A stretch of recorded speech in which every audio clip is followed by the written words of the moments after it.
হরে কৃষ্ণ। যোগিনী একাদশী ব্রত কবে পালন করতে হবে? জুলাই মাসের 1 তারিখ নাকি 2 তারিখ? আজকে আমরা সেই সম্পর্কে জানব এবং সারা বিশ্বের যোগিনী একাদশী ব্রতের দিন এবং পরদিন সকালে পালনের সময়সূচি এবং যোগিনী একাদশী ব্রত মাহাত্ম্য থাকছে আজকের আলোচনায়। তো এই আষাঢ় মাসের কৃষ্ণপক্ষের একাদশী যোগিনী একাদশী নামে পরিচিত। তো এই আষাঢ় মাসের কৃষ্ণপক্ষের একাদশী যোগিনী একাদশী ভারত, বাংলাদেশ সহ এশিয়া, ইউরোপ, আফ্রিকা মহাদেশের সকল স্থানে পালন করতে হবে 2 জুলাই 2024 মঙ্গলবার। শুধুমাত্র উত্তর আমেরিকা এবং দক্ষিণ আমেরিকার সকল দেশে ব্রত পালন করতে হবে 1 জুলাই 2024 সোমবার। তো সকলে যে স্থানে রয়েছেন সঠিক দিনে ব্রত পালন করবেন। যারা ভারত, বাংলাদেশে রয়েছেন তারা নিশ্চিন্তে 2 জুলাই মঙ্গলবার যোগিনী একাদশী ব্রত পালন করবেন।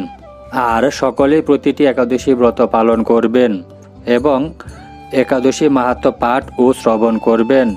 তো যোগিনী একাদশী ব্রত মাহাত্ম্য হচ্ছে ব্রহ্মবৈবর্ত পুরাণে আষাঢ় মাসের কৃষ্ণপক্ষের একাদশী ব্রত মাহাত্ম্য যুধিষ্ঠির শ্রীকৃষ্ণ সংবাদ রূপে বর্ণিত আছে।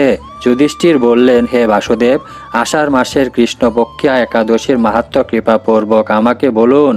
শ্রীকৃষ্ণ বললেন, হে মহারাজ, সকল পাপ বিনাশিনী ও মুক্তিপ্রদ এই উত্তম ব্রতের কথা বলছি, আপনি শ্রবণ করুন।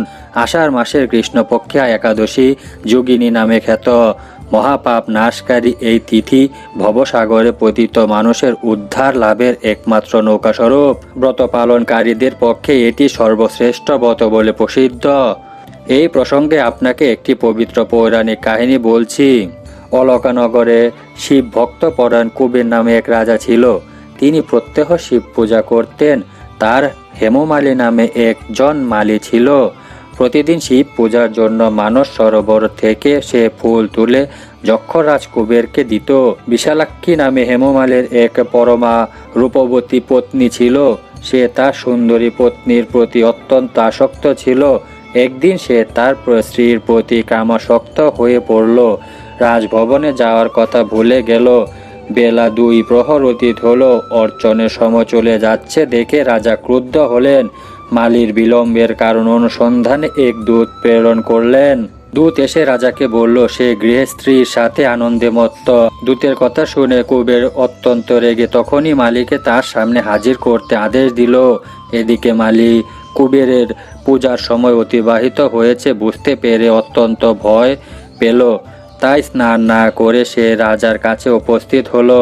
তাকে দেখা মাত্র রাজা ক্রোধ বশে চোখ রাঙিয়ে বললেন, রে পাপিষ্ট দুরাচার, তুই দেব পূজার পুষ্প আনতে অবজ্ঞা করেছিস, তাই আমি তোকে অভিশাপ দিচ্ছি, তুই শ্বেত কুষ্ঠগ্রস্ত হয়ে যা এবং তোর প্রিয়তমা ভার্যার সাথে তোর চিরবিয়োগ সংঘটিত হোক। রে নীচ, তুই এখনই এই স্থান থেকে ভ্রষ্ট হয়ে অধোগতি লাভ কর। কুবেরের এই অভিশাপে হেমমালী পত্নীর সাথে স্বর্গভ্রষ্ট হয়ে দীর্ঘকাল যাবৎ কুষ্ঠরোগ ভোগ করতে লাগলো। রোগের যন্ত্রণায় দিন অথবা রাত্রে কখনোই সে সুখ পেত না।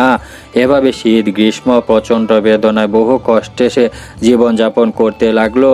কিন্তু দীর্ঘদিন মহাদেবের অর্চনের ফুল সংগ্রহের স্বীকৃতির ফলে সে শাপগ্রস্ত হয়েও বৈষ্ণব শ্রেষ্ঠ শিবের বিস্মরণ কখনো হয়নি। একদিন হেমমালী ভ্রমণ করতে করতে হিমালয়ে শ্রী মার্কেন্ডীয় ঋষির আশ্রমে উপস্থিত হলো। কুষ্ঠ রোগে পীড়িত সপত্নী হেমমালীকে দর্শন করে শ্রী মার্কেন্ডেয় তাকে জিজ্ঞাসা করলেন, তুমি কার অভিশাপে এরকম নিন্দনীয় কুষ্ঠরোগগ্রস্ত হয়েছ? সে উত্তর দিল, হে মুনিবর, রাজা ধনকুবেরের আমি ভৃত্য ছিলাম। আমার নাম হেমমালী। আমি প্রত্যহ মানস সরোবর থেকে ফুল তুলে শিব পূজার জন্য রাজাকে দিতাম। কিন্তু দুর্ভাগ্যক্রমে একদিন স্ত্রীর মনোরঞ্জন হেতু কামাসক্ত হওয়ায় সেই ফুল দিতে বিলম্ব হয়। রাজার অভিশাপে এরকম দুর্দশাগ্রস্ত হয়েছি। পরোপকারী সাধুগণের স্বাভাবিক কর্ম। হে ঋষি শ্রেষ্ঠ, আমি অত্যন্ত অপরাধী, কৃপা করে আমার প্রতি প্রসন্ন হন। তখন দয়ার্দ চিত্র মার্কেন্ডেয় মুনি বললেন, হে মালী, তোমার মঙ্গলের জন্য শুভ ফল প্রদানকারী এক ব্রতের উপদেশ করছি। তুমি আষাঢ় মাসের কৃষ্ণপক্ষের যোগিনী নামক একাদশী ব্রত পালন করো। এই ব্রতের পূর্ণ প্রভাবে তুমি অবশ্যই কুষ্ঠ ব্যাধি থেকে মুক্ত হবে। শ্রীকৃষ্ণ বললেন। ঋষির উপদেশ শ্রবণ করে হেমমালী তাকে প্রণাম জানালো।